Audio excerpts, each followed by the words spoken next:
भारतीय गोर्खा प्रजातान्त्रिक मोर्चा अध्यक्ष तथा जिटी चिफ अनित थापाले विपक्षीहरूको विरोधमा आफै पोस्टर टाँस्न लगाउँदै अनि जनताको सहानुभूति पाउनलाई फेरि आफैले माफी मागेको हाम्रो पार्टी केन्द्रीय प्रवक्ता श्याम गौतमले आरोप लगाएका छन्।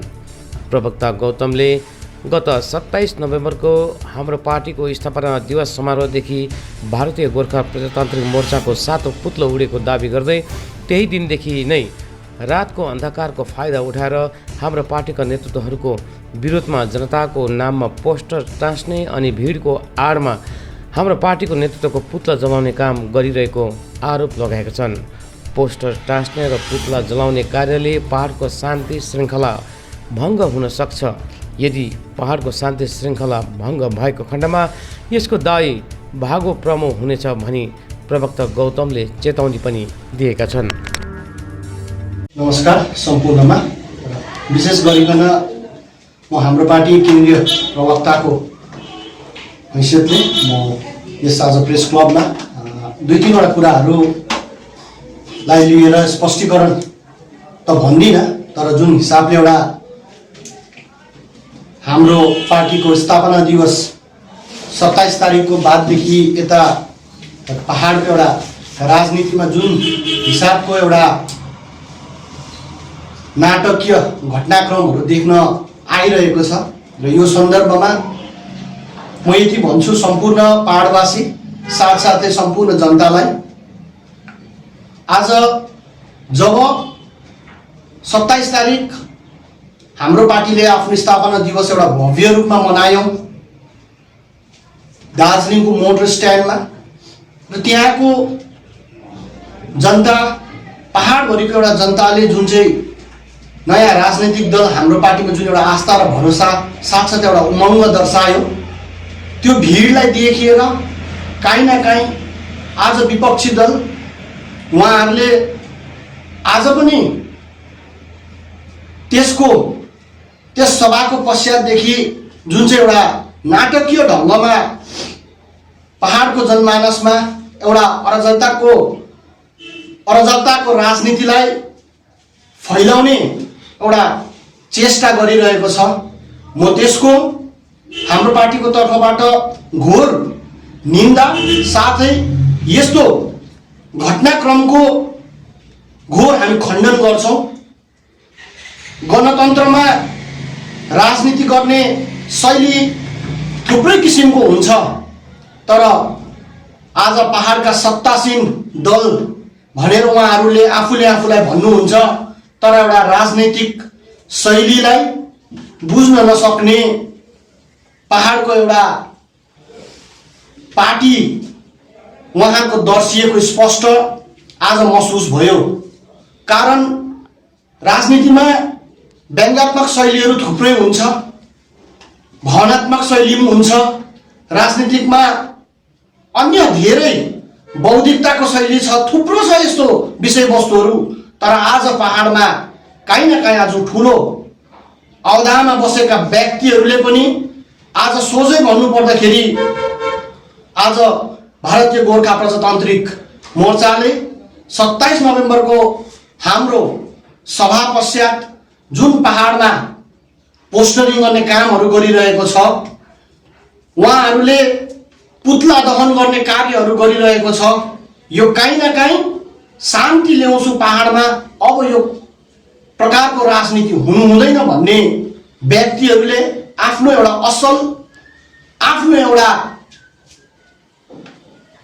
उहाँहरूको खास चरित्र चाहिँ कस्तो थियो भन्ने कुरा चाहिँ उहाँहरूले आजको यो पहाडको माहौलले दर्शाइरहेको एउटा प्रतीक भइरहेको छ।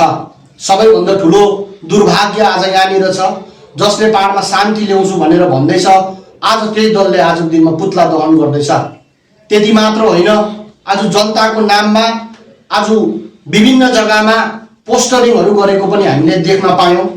सबैभन्दा दुःख लाग्दो अनि चिन्ता लाग्दो, आज उहाँहरूको स्वार्थ राजनीतिको लागि, आज उहाँहरूले आफ्नो एउटा स्वार्थ राजनीतिको लागि आज जनतालाई अगाडि ल्याएर जनतालाई एउटा मोहरा बनाउनु भनेको सबैभन्दा ठुलो दुर्भाग्य हो। काहीँ न काहीँ त्यो दलहरूले सम्झिनुपर्छ। हिजोको दिनमा त्यही जनताले आज उनीहरूलाई त्यो ठाउँमा पुर्याएको थियो भने आज त्यही जनताको नाममा राति पोस्टरिङ गरेर आज काहीँ न काहीँ हाम्रो पहाडलाई एउटा गुमराह गर्ने षड्यन्त्र भएको पनि हामीले महसुस गरेको छौँ।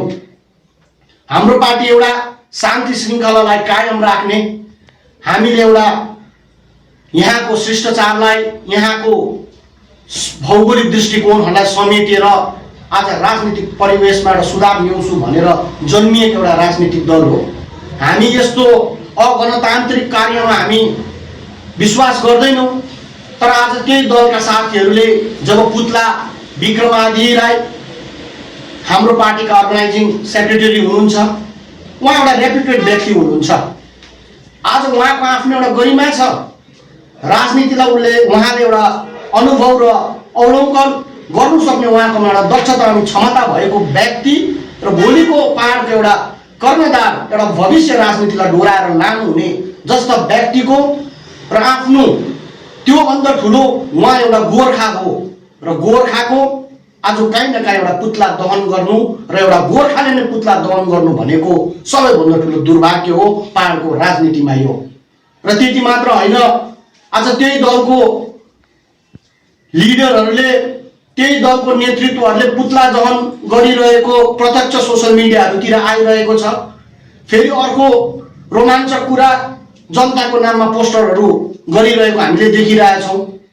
आज पोस्टरमा चाहिँ जनता, पुतला जलाउँदा चाहिँ त्यही दलको कार्यकर्ता। आज काहीँ न काहीँ भारतीय गोर्खा जनता, भारतीय गोर्खा प्रजातान्त्रिक मोर्चाको दोहोरो चरित्र पहाडमा उदाङ्गो भएको छ। हामी भन्छौँ यस्तो खालको राजनीतिको अन्त हुनुपर्छ। राजनीतिको एउटा लेभल र स्तरलाई घटाउनु हुँदैन। पहाडमा शान्ति ल्याउँछु भन्नेहरूले जिउँदो राजनीति गर्नुपर्छ। रातिको आड लिएर पोस्टर गरेर, भिडको आड लिएर पुतला जलाएर काहीँ न काहीँ यस्तो खालको राजनीति पहाडमा बन्द हुनुपर्छ। त्यति मात्र होइन, उहाँकै पार्टीको प्रमुख साथै उहाँको यस जिटिए क्षेत्रको उहाँ एउटा कार्यपाल भएर फेरि आएर नाटकीय ढङ्गमा यस्तो प्रथाको म विश्वास गर्दिनँ, आफ्नै कार्यकर्ताहरूले नसोधिकन योहरू गर्यो भनेर फेरि माफी माग्नु र पब्लिकलाई एउटा सिम्प्याथी क्रिएट गर्ने बयानबाजी गर्नु, काहीँ न काहीँ यो एउटा कुखुराको गोठाला फेरि स्याल नै बसेको भन्ने एउटा स्पष्ट हुँदछ यस्तो खालको बयानबाजी अनि राजनीतिले। र भोलिको भविष्य सोच्ने यदि उहाँहरू लिडर हो भने आजको दिनमा उहाँहरूमाथि प्रश्न उठेको जुन विषयवस्तुहरू छ, आजको दिनमा डुएल सिटिजनको कुराहरू आउँछ। आज यो त आज आएको होइन नि, हिजो अस्ति हाम्रो जब स्थापना दिवस भयो त्यो समयमा मात्रै आएको होइन यो कुराहरू। तर जब 2017 देखि यता उहाँहरूले एउटा पहाडको शान्ति श्रृङ्खलालाई काहीँ न काहीँ सपार्छु भन्दै, तर आज आएर गोर्खा माथिको एउटा ठुलो विश्वासघात गरेर जब पहाडमा उहाँहरू छिर्नुभयो, त्यो समयदेखि नै उहाँको दोहोरो नागरिकताको विषय लिएर त चर्चामा आएको विषय हो। त्यही सन्दर्भमा केही प्रश्नहरू राजनीतिक तार्किक हिसाबले आज हाम्रो स्थापना दिवसको दिन केही वक्ताहरूले एउटा प्रस्तुत गरेको मात्र हो। तर आज त्यसमा उहाँहरूले आज ठुलो राजनीति गरेर पब्लिकको एउटा सिम्प्याथी गेन गर्नु खोज्नु भनेको मैले अघि नै भनिहालेँ, यस्तो दोहोरो चरित्रमा अब जनताले पहाडको विश्वास गर्ने कदाचित छैन। म सबै सम्पूर्ण पहाडको जनतालाई अपिल गर्छु, यस्तो खालको राजनीति र कुसंस्कारमा हामीले विश्वास गर्नु हुँदैन। आज जनताको नाममा गरेर आज राजनीतिक नेताहरूले रोटी सेक्ने काम बन्द गर्नुपर्छ। गणतन्त्र हो, गणतन्त्रमा गणतान्त्रिक हिसाबले काम गर्न सकिन्छ, सबै कुरा गर्न सकिन्छ।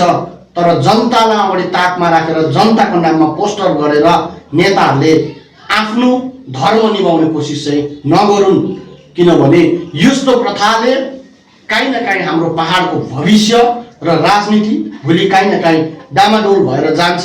र यदि यो खालको राजनीतिले रूप लिँदै गएर भविष्यमा आउने दिनमा कुनै पनि पहाडमा यदि शान्ति श्रृङ्खला भत्किन्छ, पूर्ण रूपले यस्तो खालको माहौल पहाडमा सृजना भए आज भारतीय गोर्खा प्रजातान्त्रिक मोर्चा अनि उहाँहरूका जति पनि यो अनैतिक कार्य गर्ने समर्थकहरू छ, उहाँहरू पूर्ण रूपले यसको दायी हुनेछ। हामी यो भन्छौँ, फेरि पनि म अपिल गर्छु, यस्तो प्रकारको राजनीति तपाईँहरूले बन्द गर्नुपर्छ। पहाडमा शिष्टाचार र भाइचारा हामीले ल्याउनुपर्छ। धेरै कुरा म भन्न चाहन्न, राजनीतिको एउटा गरिमा हुन्छ, राजनीतिको एउटा स्तर हुन्छ, त्यो स्तरलाई घटाएर भन्न चाहदिनँ। तर सबै कुरा भन्दैन भन्दैमा हामीले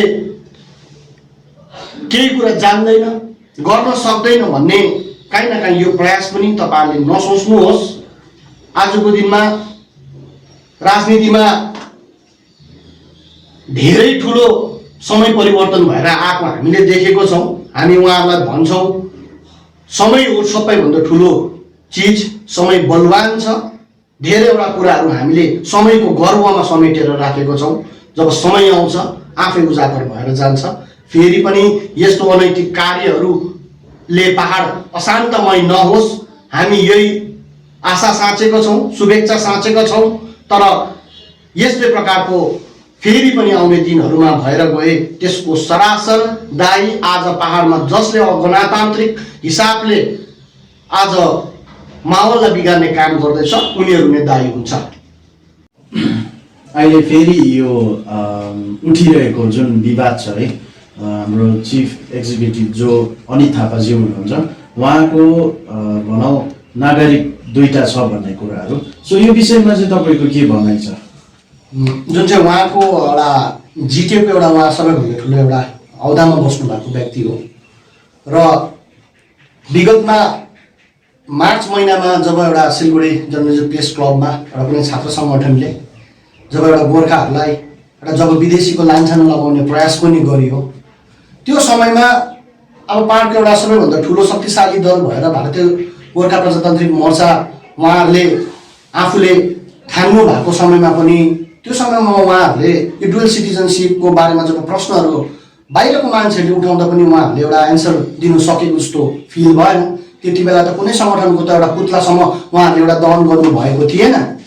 तर आज आएर आफ्नै एउटा गोर्खामाथि यस्तो हुने प्रयास भयो। साथै उहाँ एउटा ठुलो औदामा बसेर, जिटिएको औदामा बसेर एउटा पार्टीको सबैभन्दा ठुलो एउटा अभिभावक भएर आज उहाँ नै एउटा डुअल सिटिजनको कारणले विवादितमा आउनु भनेको काहीँ न काहीँ सम्पूर्ण जिटिए क्षेत्रको जनतालाई नै आजको दिनमा यो प्रश्न उठ्नु स्वाभाविक कुरा हो। आज सम्पूर्ण नागरिक हामीलाई नै आज हामीलाई विदेशीको लान्छना लाग्नु स्वाभाविक हो। यो कुरा आज हामीले महसुस गरेको होइन नि, उहाँकै दलभित्रको धेरै कार्यकर्ताहरूले पनि यो कुराहरू महसुस गरिरहेको छ। किनभने आफ्नै अध्यक्ष, आफ्नै पार्टीको सबैभन्दा अभिभावक, साथै जिटिएको सबैभन्दा ठुलो औदामा बसेर सबैवटा 45वटा समष्टिलाई प्रणाली ठिक गर्छु भन्ने व्यक्तिको नै आज चरित्रमाथि एउटा र उहाँको सिटिजनमाथि एउटा यो दोहोरो नीति अप्नाएको देख्दा काहीँ न काहीँ सम्पूर्ण हामी दार्जिलिङ जिटिए क्षेत्र लाई नै यसले सबैभन्दा ठुलो नकारात्मक असर पर्छ। र आज यो प्रश्न हामीलाई होइन, यो प्रश्न आज तपाईँहरू उहाँहरूलाई सोध्नुपर्छ। यो प्रश्नको उत्तर उहाँ स्वयंले दिनुपर्छ। आज यो त एउटा काहीँ न काहीँ हामीले हाम्रो पार्टीले खोजेर निकालेको त होइन नि। आज जब 2017को समयतिर, लगभग त्यो समयतिर आज एउटा नेपालको एउटा कुनै पनि एउटा प्रेसले, सायद नेपालको एउटा प्रेसबाट यो रिलिज भएको कुराहरू हो नि त। आज यो विषयमा उहाँले एउटा ठोस कुरा उत्तर नदिनु भनेको त काहीँ न काहीँ उहाँ सही हो भन्ने प्रमाण त भइरहेको छ नि। र यस्तो व्यक्तिहरूबाट तपाईँ हामी चाहिँ जोगिनुपर्छ। एउटा व्यक्तिले गर्दाखेरि Education is not the filling of a pail, it's the lighting of a fire. We provide opportunity within a supportive environment for all to fulfill their potential as individuals, lifelong learners and contributors to society by setting high standards and personal goals for improvement. Make the best use of time, resources and talents in a manner that broadens horizons. Paramount School believes in igniting a passion for learning that enhances academic attainment and develops a student's social and relationship skills that last throughout their lives, under the guidance of passionate teachers. Our inclusive approach to learning and development builds on intellectual, emotional, and physical preparedness through a broad spectrum of co-curricular and extracurricular activities and events.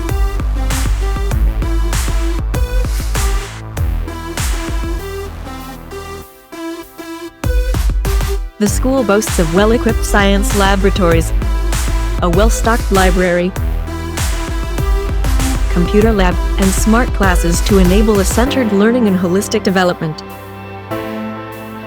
Paramount Preschool.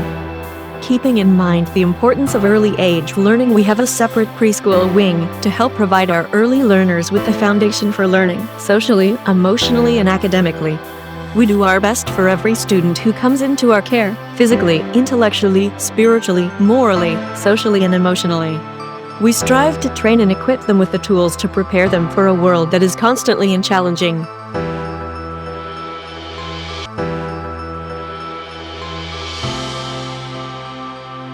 Our contact numbers +91 3552 255526 and 09832074908.